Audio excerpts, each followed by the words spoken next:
Hello, everyone. It's time again to tune in to the gene key of the day and find out what's alive in our lives. Astrologically, archetypally through the gene keys lens. Today, we are engaging this episode beginning with the ceremony of life. We're tuning in to the deeper energies that are alive and really honoring and acknowledging the spiritual invisible forces in our life and asking for the necessary protection and offering the blessing of our life to the invisible. I wanted to start with this ceremony, with this act of ceremony, because life is so powerful right now. And I wanted to honor that. Thank you so much to the sage, these beautiful plant teachers, and all of the plant teachers and allies in our life that are helping us to walk in a good way right now, because there's so much transformation and growth. So thank you for joining us. Today we're going to focus on relationships. It's been alive so strong in my life and in my sphere, just of my friends.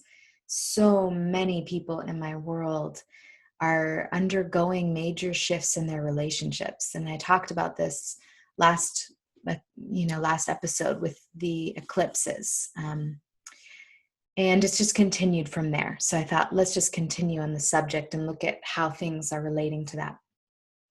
So on September 16th, we had that eclipse with the lunar eclipse in the 6th gene key and the 36th gene key. And so it went straight into the heart of a relationship. September 9th, so just 7 days before that, Jupiter, after its year long in Virgo, entered into Libra. So here, Jupiter, this expansive teacher, expanding our consciousness, bringing about lessons in the area that it travels through, enters into the realm of relationship. So this is a big deal. And shortly after, it joined with the sun. Then we had a super new moon that was conjunct Jupiter, so in Libra, and in the 18th gene key. So this moon cycle that we're on right now is set in this working on what has been spoiled. The 18th gene key moves from the shadow of judgment to integrity at the gift and perfection. And it's all about tuning in to what is off and what is kinked. And I'm going to put that in relation to our relationships right now. And our focus is to be placed right there. Jupiter is bringing lessons. Jupiter wants to grow and expand our awareness. So tuning, it converging with the sun and the moon in Libra in the 18th key for this moon cycle is pretty poignant. It's widening that scope of how there's lessons for us within our relationships right now. And that could be with our children, could be with our husbands, wives, boyfriends, girlfriends. And honestly, it just comes down to our relationship with ourselves, of course. So to continue, another poignant thing that I started to kind of touch into in this little last chapter has been Pluto. Pluto, after many months of being retrograde, over half the year, it turned direct actually on my 32nd birthday. September 27th, Pluto went direct. And after being retrograde, it actually moved from the 54th. We were in the 54th gene key for a while with Pluto, and we talked about that quite a bit. But it actually moved back into the 38th gene key. And it's its last round of this for the next 200 and some years. So the last time Pluto will be in this key for our lifetime is going to be right now. So it went back into this key, and all the while, so right now, exactly right now, Pluto is conjunct with the moon and squaring the sun in the 57th, which is actually tomorrow. I'm kind of going on tomorrow so that when it gets to you, that will be the exact alignment. So Pluto and the moon in the 38th are squaring to the sun. This is deep emotional stuff. Powerful shifts in our relationships, in our emotional field. We're working on what's been spoiled. So the things that have been off are going to come to the surface. Pluto, transformation, the cosmic septic pump is kind of bringing up all the psychological baggage into our awareness, and it's touching the moon. It's very personal. It's bringing it right into the feeling state of accessing all of these things that need to be recycled, that need to be purged in order for us to come into right relation, into harmonic balance. This 6 is going to continue to be a focal point. The 6th gene key from conflict, diplomacy, peace, the balancing of masculine, feminine is kind of our main guide and totem. It was when Venus and Mars were conjunct last. So it's this archetypal kind of seed point for that. It's this last eclipse that came together. So it's showing us, that we're on this cycle with the 6. There's been so much going on there.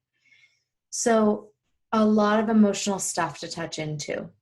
And as I kind of tune into this square, I'm like, wow, the struggle.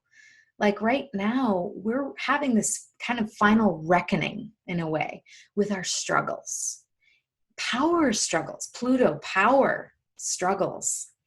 So where are you noticing the fight in your life and in your relationships where it's just like, oh man, I experienced so much of that for like a 2-week period of time. It was like just this tension in my relationship. And there was a lot of fuel in that. And it actually got to really emerge some deeper issues that needed to really be worked on.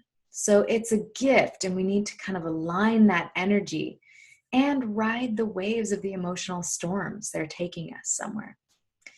So one thing I just want to invite for any of the astrology students or astrologers out there, or people who are just interested in learning more, look at where Pluto is in your chart. What house is it in? What area of consciousness is this actually affecting you most in? Just look at in your chart, where's Pluto and the house placement, and then look up the house online and you can find out that information or contact me. So Pluto squared the sun with this conjunction with the moon, lots of emotional things. Simultaneously, Jupiter, who's ingressed into Libra, is squaring Mars. So there's an expansive kind of like laser beam that's like kind of triggering in to our masculine essence, the place in us that might be a more aggressive. There might be a lot easier, without thought, I'm trying to think of that word, like impulsive kind of decisions and things that we feel like we have to fight for our own dogmas to be in place or whatever that is. There's just added heat to this whole thing. Another kind of more layers to this relationship thing. Neptune is retrograde and retrograded back into the 37th key. Now, we talked about it a lot in the 63rd, but now it's back in the 37 until February 2017. Similar to Pluto, it's the last time that Neptune's going to be in 37. It's ending its cycle there. So visionary equality, how are we actually having this like opportunity to tune into what does true equality mean between the sexes, between our inner halves, between duality? That's a big one. And then the last thing that I'll speak of in terms of aspects is that currently, all while this is happening, Venus is conjunct the asteroid Juno in Scorpio and trine to Chiron.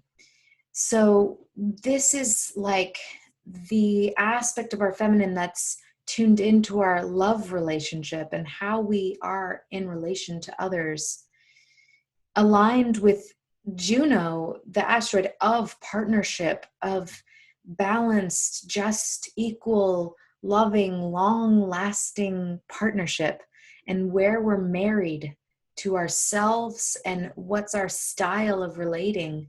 These are together. So there's a lot of like repatterning here, it seems.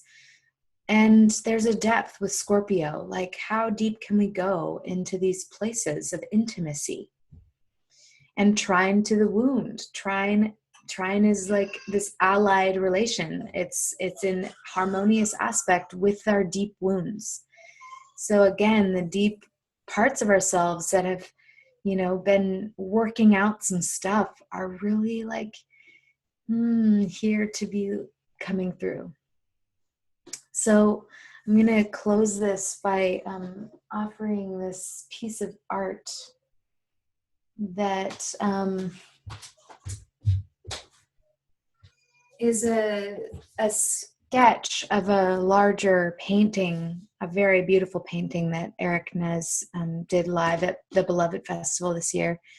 And this, let me see if I'm getting this correctly here. So,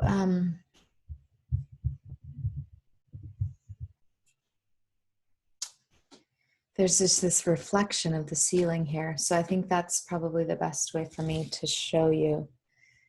That's really not, there we go. It's probably the best.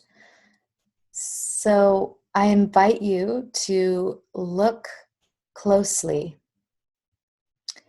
There's a candle here and a flame. That's kind of the positive space, the space that you might look at initially, this devotional flame. But look at the negative space and see if you can see the sacred union that's occurring here in this drawing. This is the beloved, the inner beloved, as it's reflected in our deepest hearts, in the deepest place of our hearts, in our devotion to ourselves, as well as the devotion to our relationships. So I'm still totally touting relational harmony.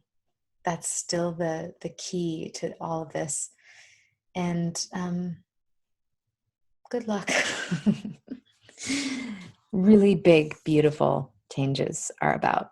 So I'm proud of all of you doing the great work and so grateful. There's so many of us doing such amazing, beautiful transformation on the planet right now. Much love, and we'll see you next time. Blessings.